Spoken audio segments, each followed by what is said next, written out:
네, 성경에 많은 인물들 가운데 욥이란 사람처럼 고난을 많이 겪은 사람은 없었습니다. 본래 욥은 동방의 의인이요, 으뜸 가는 부자요, 가정적으로도 행복한 사람이었습니다.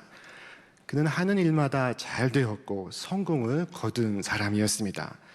모든 사람들이 그를 부러워하고 그의 덕을 찬양하였습니다. 사탄은 욥이 하나님을 경외하는 이유가 다 그런 배경이 있기 때문이라고 생각하였습니다. 그가 가진 것이 사라지면 당장 하나님을 욕하고 죽을 것이라고 생각했습니다. 그래서 욥을 시험하기 시작합니다. 그리고 사탄의 시험에 의해 욥은 일순간 그 많던 재산과 10명의 자녀를 다 잃게 됩니다. 하루아침에 그는 모든 것을 잃었습니다. 그의 가진 모든 것이 사라졌습니다. 그뿐 아니라 그의 몸에도 재앙이 닥쳐왔습니다. 온몸에 악성 종기가 생겨나서 욥은 잿더미 위에 앉아 옹기조각으로 자기의 몸을 긁는 참담한 상황에 처하게 되었습니다. 그때 평생을 함께 살아온 아내가 그에게 말합니다. 이래도 당신은 여전히 신실함을 지킬 겁니까? 차라리 하나님을 저주하고서 죽는 것이 낫겠습니다. 그런 상황에서도 욥은 주신 자도 하나님이시요 취하신 자도 하나님이시니 오직 하나님의 이름이 찬송을 받을 것이요 라고 말했습니다.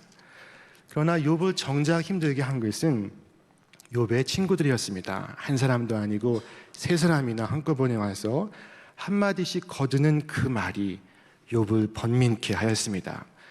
그들의 말인즉슨 욥은 자신의 지은 죄를 속히 회개하라 하는 것이었습니다. 네가 하나님을 경외한 것 때문에 하나님이 너를 책망하시며 너를 심판하시겠느냐? 오히려 네 죄가 많고 네 죄악이 끝이 없으니 그러한 것이 아니냐? 이 친구들의 지적은 착한 사람은 복을 받고 나쁜 사람은 벌을 받는다 하는 대개의 인생관, 세계관에 기초하고 있습니다. 그러나 욥의 답변은 그 외에도 이 세상엔 설명할 수 없는 어려움과 고통이 너무나 많다는 것이었습니다. 욥은 그가 알 수 없는 일, 또 그에게 벌어진 일들에 대한 친구들의 거듭된 추궁에 마음에는 번민과 우울이 가득 찼고 입에는 탄식이 흘러나오기 시작했습니다.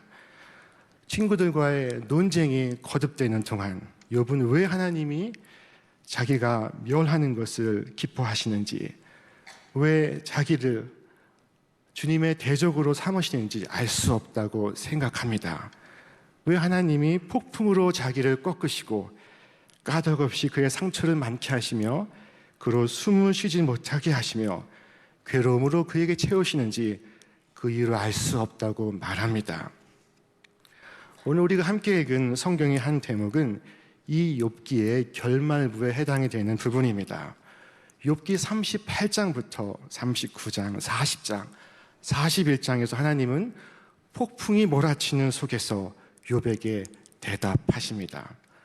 그런데 주님의 대답은 네가 하느냐 하는 질문들로 이루어져 있습니다. 그 질문들은 모두 77개입니다. 이 욥기의 시대가 지금부터 최소한 2500년 그리고 4000년 전까지임을 감안하면서 여러분이라면 어떤 답을 할 수 있을지 한번 생각해 보시기를 바랍니다. 이 질문은 먼저 땅과 하늘과 바다의 자연 이치에 관한 것으로 시작이 됩니다.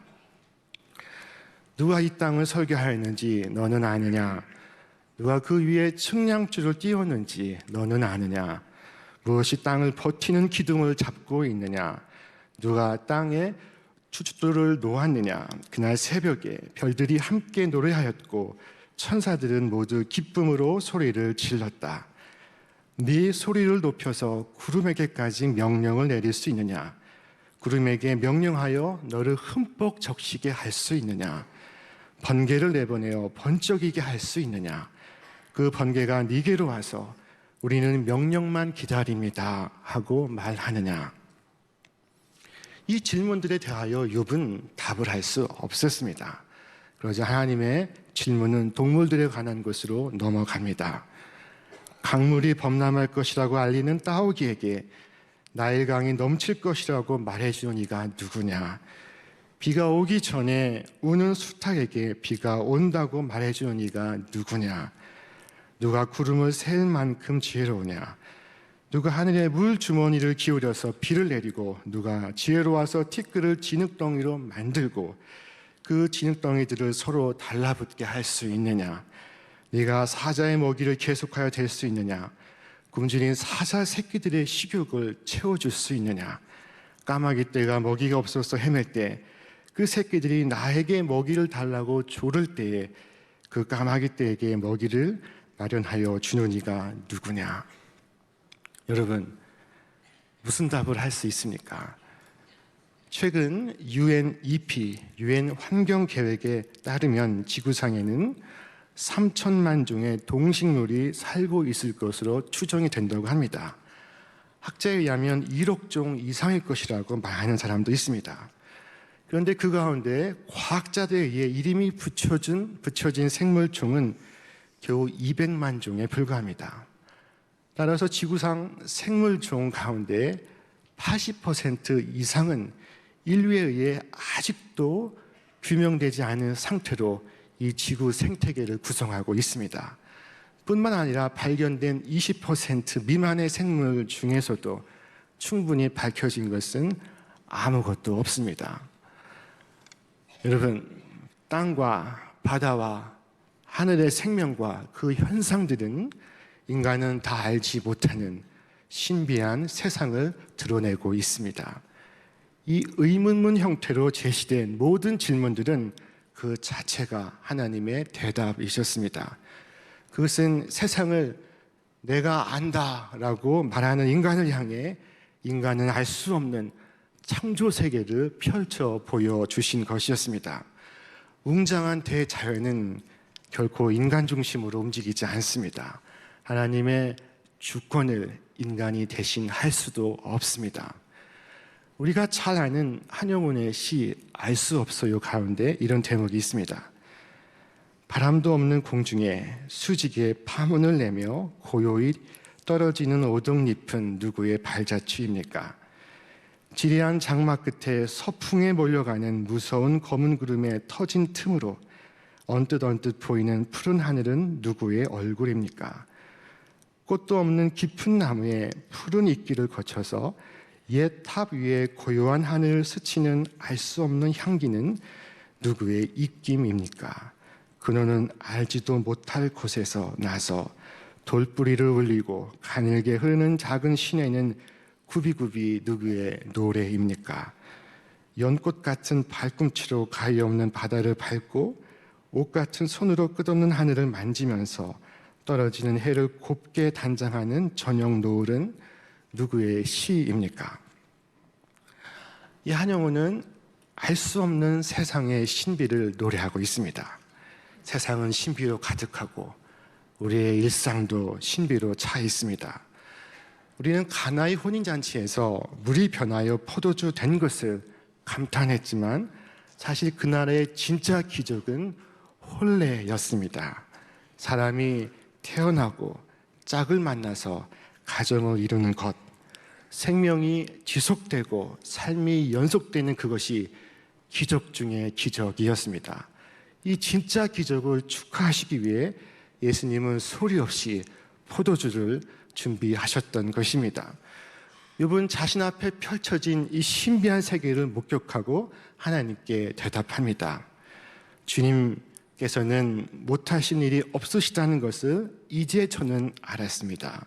주님의 계획은 어김없이 이루어진다는 것도 저는 깨달았습니다. 욥은 자신의 무지를 솔직하게 인정함과 동시에 새롭게 얻은 진리를 기쁨으로 고백합니다.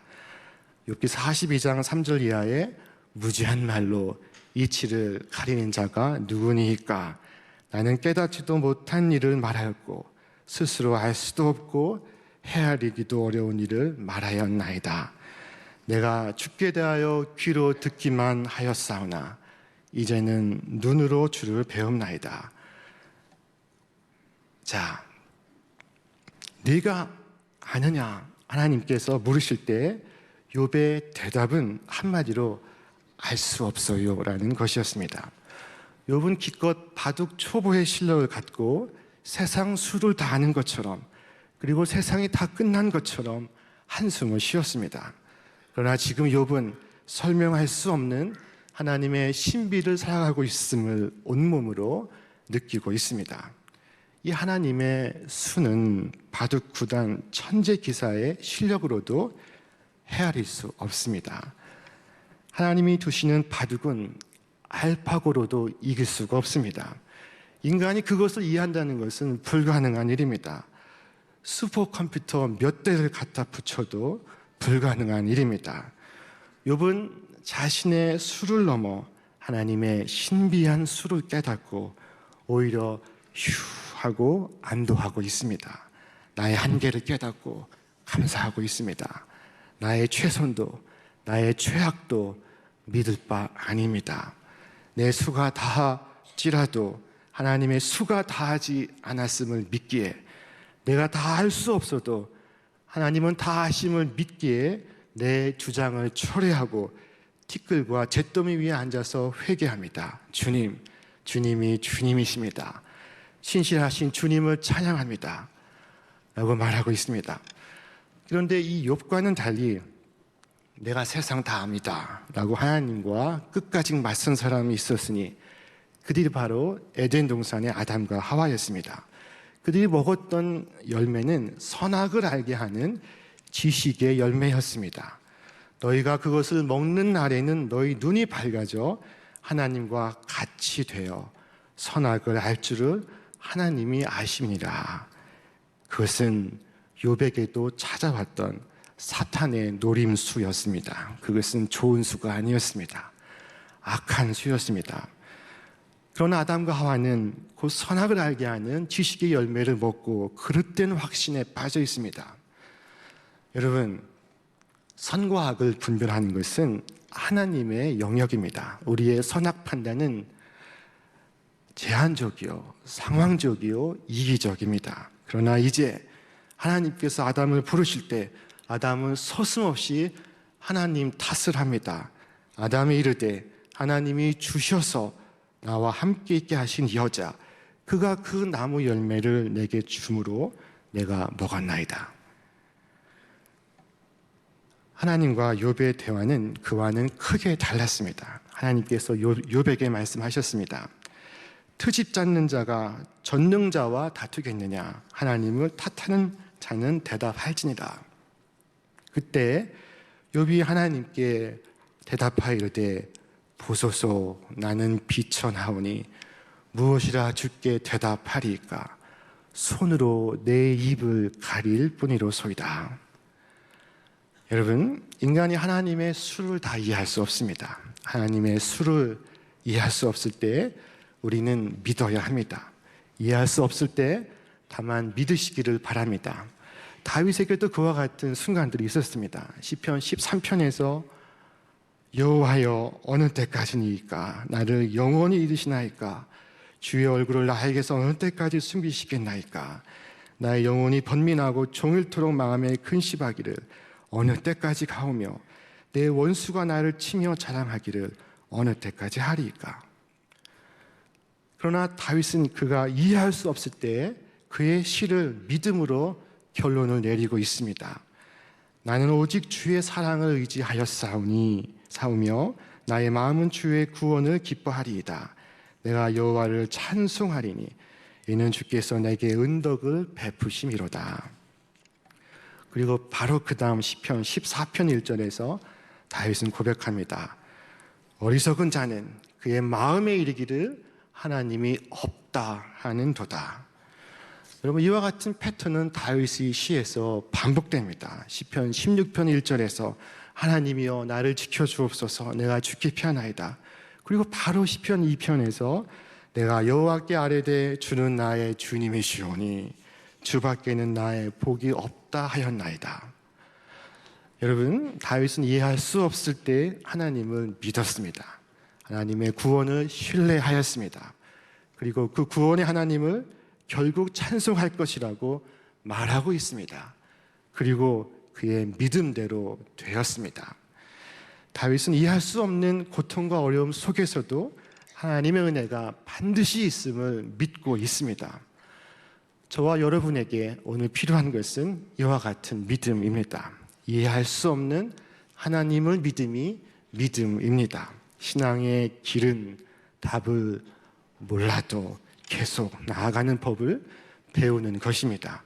그 믿음이 우리를 구원하는 것입니다. 여러분, 2008년 12월 미국의 시사 주간지 타임에서 그의 10대 뉴스를 발표했습니다. 그해 저는 미국에서 한인교회를 목회하고 있었습니다. 그 10대 뉴스 가운데 1등을 차지한 것은 당시 전 세계로 파급된 세계 금융 대위기였습니다. 그 제목은 이렇습니다. When we realized the sky was falling. 번역을 하면 하늘이 무너지고 있다는 것을 우리가 알게 될 때. 그 기사의 내용이 이렇습니다. 몇 년간 계속된 부실 모기지 때문에 그 모기지를 발행해온 은행들이 무너지고 있고, 돈 버는 일에 관해선 신과 같다고 여겨졌던 미국의 월가가 침몰하고 있으며, 오히려 월가는 정부의 구조를 제일 먼저 앞줄에서 기다리고 있다 하는 것이었습니다.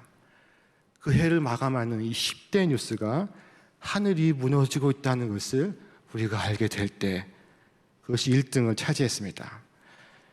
인간 세상의 종말을 보도하듯 보도하고 있었습니다. 그의 어느 교인은 파산해서 많은 빚을 뒤로한 채 가족과 함께 어느 날 밤 사라졌습니다. 저는 그때 큰 충격을 받았습니다. 세상에 하늘이 내려앉았다고 신문이 떠들 그때에 누군가는 사라지고 누군가는 스스로 목숨을 끊었습니다.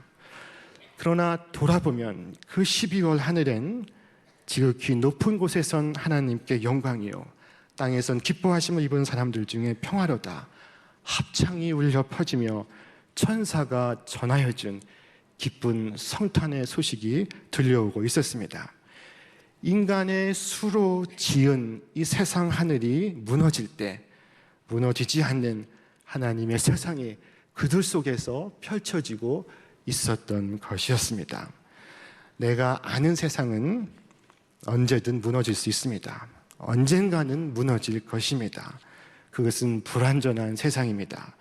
내가 아는 세상만을 바라며 산다면 내 세상 무너질 때 내 삶도 함께 무너지게 될 것입니다. 이 아담과 하와 이후로 우리가 흔히 범하기 쉬운 착각은 내가 세상 다 아는 것처럼 사는 것입니다. 그러나 세상이 내가 아는 바대로가 아닌 것을 인해 저는 감사합니다. 내가 알고 있는 세계가 다가 아닌 것을 인하여 저는 안도합니다. 내 수가 다할지라도 하나님의 수가 다하지 않음을 믿기에, 나는 이해할 수 없어도 하나님께서 이끌어 가심을 믿기에 나는 다만 신실하신 주님을 찬양합니다. 주님을 믿습니다. 주 하나님이 지으신 모든 세계에는 내가 이해할 수 없는 하나님의 신비로 가득 차 있습니다. 그런데 아담과 하와는 안다고 주장하면 주장할수록 점점 더 신비를 빼앗겨 가고 있었습니다. 신비를 잃은 그들은 더 이상 에덴 동산에서 살아갈 수 없었습니다. 오늘 내가 겪는 이 세상은 유업처럼 이해할 수 없는 고난일 수 있습니다. 그러나 이 고난의 한복판에서 밤하늘을 뚫어져라 바라보면 하나님께서 지으신 진짜 하늘이 펼쳐 보이고 별이 보이고 폭풍이 몰아치는 속에서도 나를 놓지 않으시는, 나를 포기하지 아니하시는 하나님을 만날 수 있습니다. 욥의 고백처럼 주님이 어떤 분이시라는 것을 이전까지는 듣기만 했지만 이젠 눈으로, 온 몸으로 느낄 수 있습니다. 하나님이 지으신 세상은 내가 알 수 없는 하나님의 신비와 그 신실하심으로 가득 차 있습니다.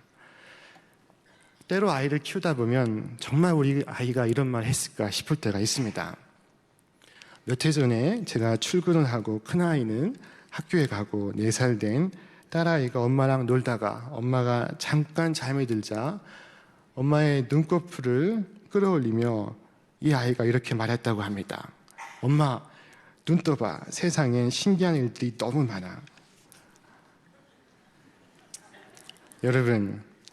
여러분에게 신기한 일들이 많이 있으십니까?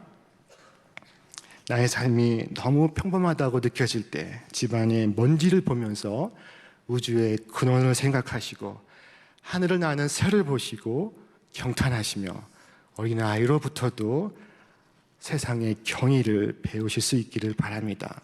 매일 삶을 경축하시고 감탄하시며 살아가시기를 바랍니다. 신비한 세상에 눈을 뜨는 그 순간 우리의 삶은 빈곤하지 않습니다. 하나님께서 욥에게 펼쳐 보여주신 그 밤 하늘은 하나님의 신실하심으로 가득 차 있었습니다. 밤은 깊었지만 하늘엔 빈틈없이 빛나는 별들로 수놓아져 있었습니다. 일찍이 다윗은 노래하기를 주의 손가락으로 만드신 주의 하늘과 주의 베풀어 두신 달과 별들을 내가 보니 사람이 무엇이간데 주께서 저를 생각하시며 인자가 무엇이간데 주께서 저를 권고하시나이까 하였습니다. 자, 이제 이 100년 만의 더위를 물리치고 다시 우리에게 다가온 이 신비한 가을의 계절에 하나님이 이루어가시는 신비를 만끽하시며 그 안에서 참된 소망을 발견하시고 그 안에서 안도하실 수 있기를 바랍니다. 이해할 수 없는 하나님을 믿음이 우리의 믿음입니다. 그 믿음이 우리를 구원합니다. 사탄이 욥을 중상모략하며 했던 말은 욥이 어찌 까닭 없이 하나님을 두려워하겠습니까? 라는 것이었습니다. 욥은 비록 흔들리며 나아가긴 했지만 그때 욥의 답은 비록 그분이 나를 죽일지라도 나는 그분을 신뢰하리라 한 말씀이었습니다. 욥기 13장 15절 말씀입니다. 이후 주님께서는 욥에게 이전보다 더 많은 복을 베푸시고 그에게 양을 14,000마리, 낙타를 6,000마리, 소를 1,000결이, 나귀를 1,000마리나 거느리게 하셨습니다. 그리고 그에게 아들 7과 딸 3을 낳게 하셨습니다. 욥은 그 뒤에도 140년을 더 살면서 그의 아들과 손자 4대를 보았습니다. 욥은 그렇게 오래 살다가 세상을 떠났습니다. 저는 우리 믿는 성도들에게 왜 고난이 다가오는지 이해할 수 없습니다. 그 고난의 이유에 대하여 설명할 수 없습니다. 그러나 믿음은 이해를 목적으로 하지 않습니다. 믿음은 이해되지 않아도 믿는 것입니다. 폭풍우 속에서도 하나님이 폭풍우 가운데 계심을 보며 하나님을 믿고 안심하는 것입니다. 끝까지 그와 같은 믿음으로 절망 중에도 소망하시며 하나님과의 깊은 신뢰 속에 평화를 누리며 살아가시는 여러분 다 되시길 주님의 이름으로 축원합니다.